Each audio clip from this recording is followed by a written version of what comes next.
video, we are going to go over how to sign up for a need as a team.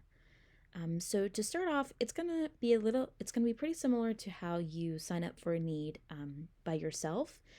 So the first step we're going to do is make sure we're logged into our account, and go over to this left-hand menu where it says needs. So go ahead and select that. And here we'll see the calendar displayed. I have mine in calendar view. So if you take a look at this right-hand side, you'll see a couple of icons.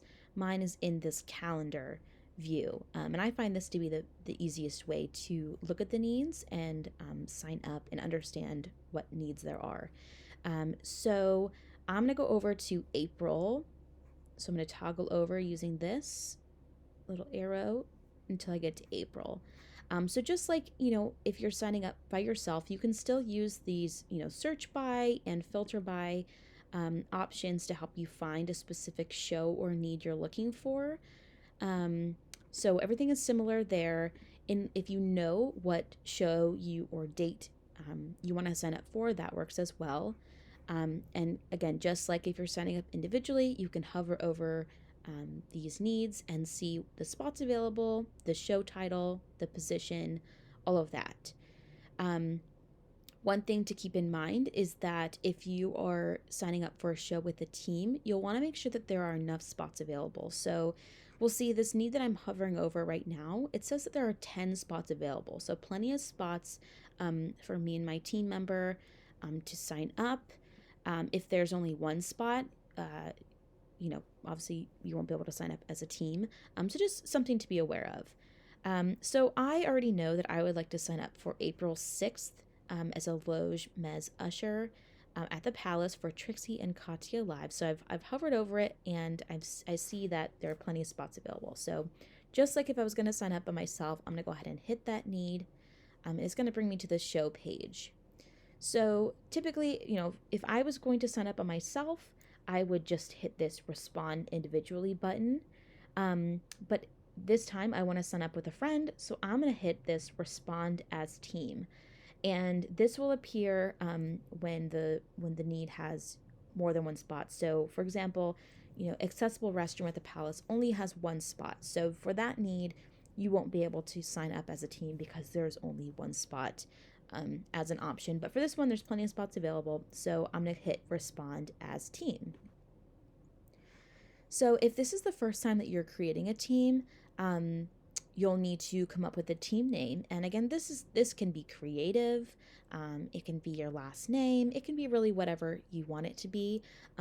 So have some fun with it. I'm going to go ahead and type in here, Kappa Gals.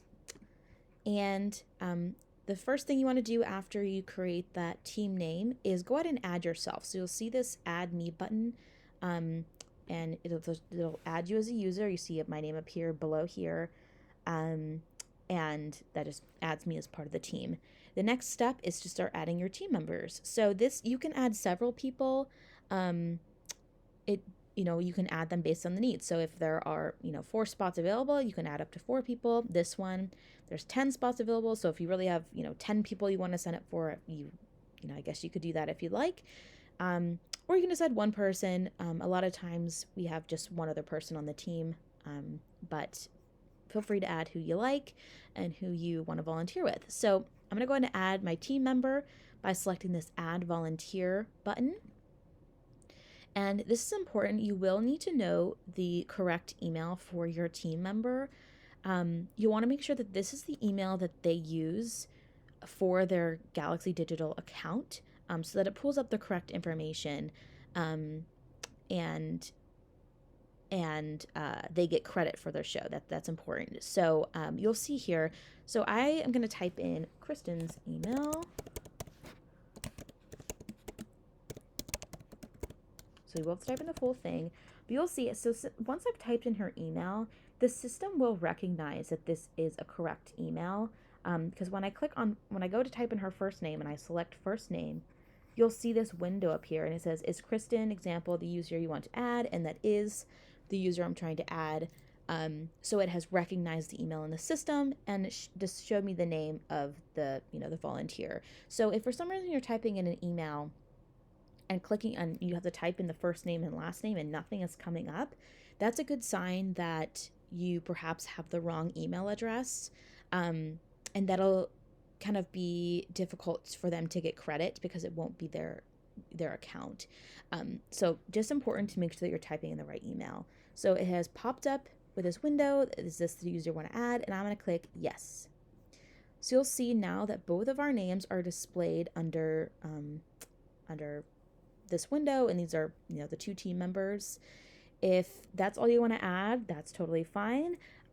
So I am done adding to my team. I only want it to be the two of us. So the final step is to choose a leader. Typically, this is you, the one creating this team and signing up for the need. And this just kind of puts someone in charge of the team, but you want to make sure you select it before continuing. So I'm going to go ahead and select myself just by clicking this little checkbox next to leader. And you'll see if I were to, you know, you can make two, but just click one, that's fine. And the next thing to do is just hit continue. And you'll see that shift that I had selected, that Wednesday, April 6th time, is still there. It is checkmarked, saying that we would both like to volunteer for this slot. We still see there are plenty of spots available. And all I have to do now is click finish. So now it says 2 team members have signed up and you are ready to go. So now that I have created this team, you'll see it appear here, Kappa Gals, under my teams. And that just means that it saved my information. So the next time I go to sign up, you should be able to type in your, you know, or select your previously used teams. That way you don't have to go through the typing the email again. But for the first time signing up as a team, you'll need to create it. So that's how you do it. Once you've reached the screen, you're good to go. And if you need to know how to cancel as a team, go ahead and check out one of the other videos.